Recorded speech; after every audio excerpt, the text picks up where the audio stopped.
ओम नमो भगवते वासुदेवाय। ओम महान शक्ति देवताय नमः। Chapter 1, Section 1, Life and Childhood of Srimati Tai. This child prodigy was born at Mangeshi on 29th May 1934 in the family of Shenways. The family was overjoyed to receive and welcome her. Her mother had a vision earlier wherein Navdurga had said, "Read Saptashati, I wish to take birth in your womb. That child will achieve great distinction in her life." Accordingly, Saptashati was recited in the presence of Navdurga temple at Madkai. In the course of time, a female child was born to the couple. Mother gave up this child to a neighboring lady by name Mathura to avoid being deprived of this child also, like her earlier children who were snatched away by cruel fate. This girl not only lived but also lived to become famous as Vishwajanani and an ardent devotee of Sri Krishna. The joy of her birth was short-lived. Before she reached the age of 1.5 years, her father met his end. Her aunt joined the family to give company to the bereaved family. This child developed much attachment to the aunt. So far, this child was not given any name except people called her by the name Baya. Once a priest who had come to perform Satyanarayan Puja at her house asked for the name of this child. On being informed that she is without any name, he suggested the name as Leelavati. This name became common thereafter. Thus, Baya became Leelavati Raghunath Shendvi. After she was married, she became Leelavati Vinayak Karve or Srimati Tai. After the demise of the lone bread earner, her mother restarted a small eatery. She earned a small amount as rental from the portion of her house, which she let out. Let me take up description of this girl Leelavati, without which I am afraid the narration is turning out somewhat dull. She was short, plump, with dark black hair, sportive, agile, and very much mischievous. Rich pilgrims from Karve often lodged with Shenwais. When they went to take bath in the river, they gave the responsibility of safekeeping of all their gold ornaments. All this she wore on her body until they returned from the river. Srimati Tai often said that her craving for gold ornaments is fully satisfied by Sri Krishna even when she was very young. Therefore, she has no attraction for gold now. When she was a child, Tai had no hunger for food, but she used to fall upon mangoes and jackfruits to devour them. Once an astrologer by name Chitre had come to Mangeshi. He predicted, after consulting her stars, that car owners will be vying to meet her in later years. This prediction came true after 50 years. Ever since her childhood days, whatever she said used to come true. This faculty was inborn to her. Everybody wondered at this miracle. Section 2. Srimati Tai's realization of Sri Krishna.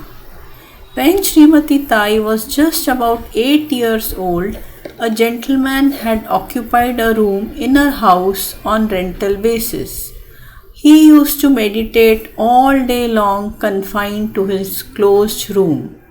One day, Srimati Tai asked him, "What are you doing in the closed room sitting all alone? With whom do you talk?" He replied, that he speaks with Sri Krishna. Thereupon, in her childhood playfulness, she asked him if she also can speak with Sri Krishna. He said, "Yes, why not? He shall speak with you also if only you start reading Srimad Bhagavad Gita every day." One day, that gentleman asked Srimati Tai to place an empty glass in the room upstairs on a wooden plate to witness the proof of Sri Krishna's visit.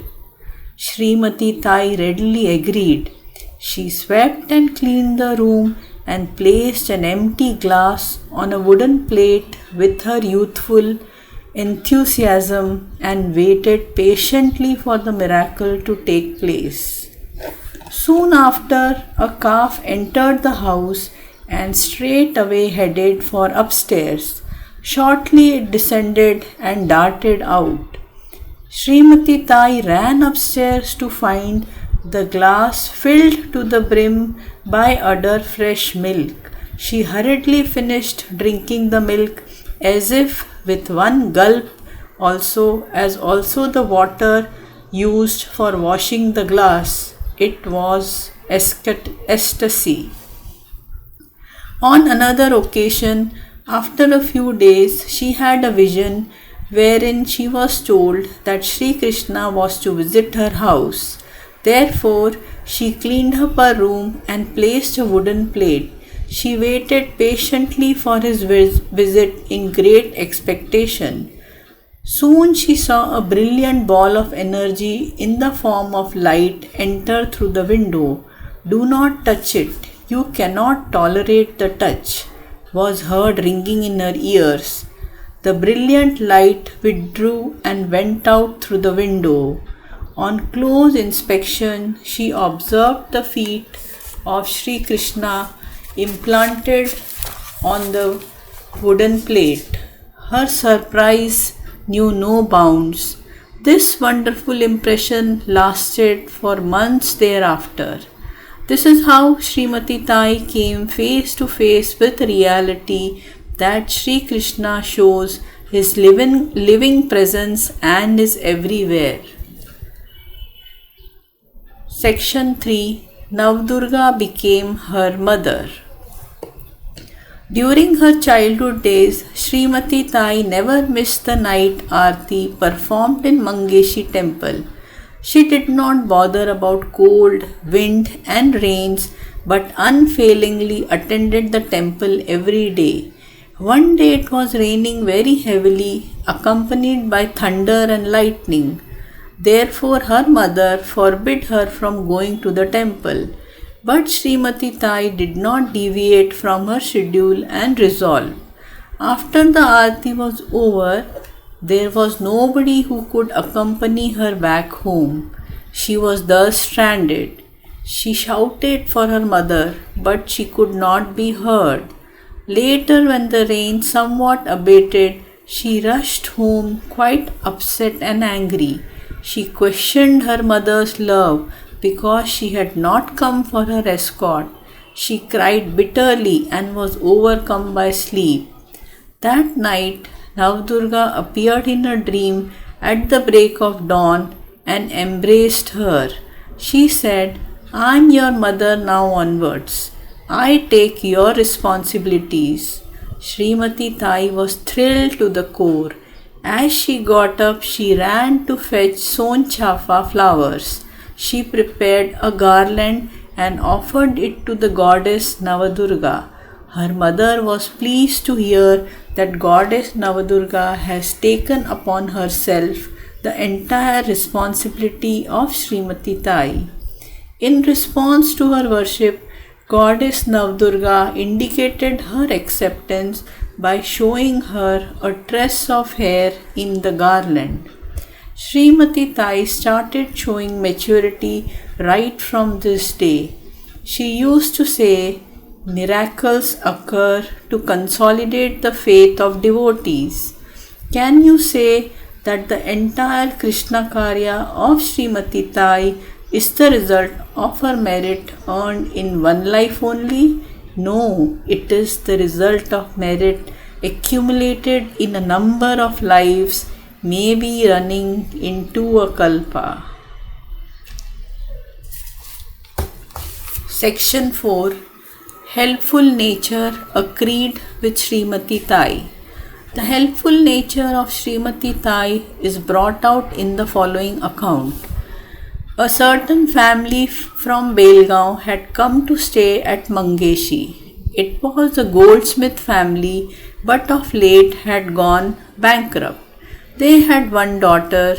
His wife was far advanced in pregnancy. They were utterly poor, having not a grain in their house to cook. Srimati Tai earned a little cash by cutting vegetables for somebody, sharing coconuts, giving oil baths, etc. She used to give this amount to them. Their small daughter was infested with lice in her hair. She took her to a hot spring to wash and clean her hair. She dressed the child with a clean dress. Thus attended the girl, looked pretty and totally transformed. As the time for delivery approached, they left for Belgaon. Srimati Tai collected money for their ticket fare, soliciting help from house to house. Helping the needy was her inborn quality. That is why I say that she rose from Baya to Tai and Tai to Vishwajanani. This is no wonder.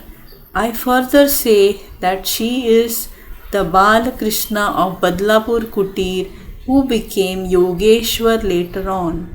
Surprisingly, during all these days, we thought of her as an ordinary lady, at most an ardent devotee of Sri Krishna. Therefore, it is rightly said in Bhagavad Gita, Kaschinma vetit tatvatah, meaning only a rarest of rarer person understands me in my true nature. Shri Krishna Arpanamastu.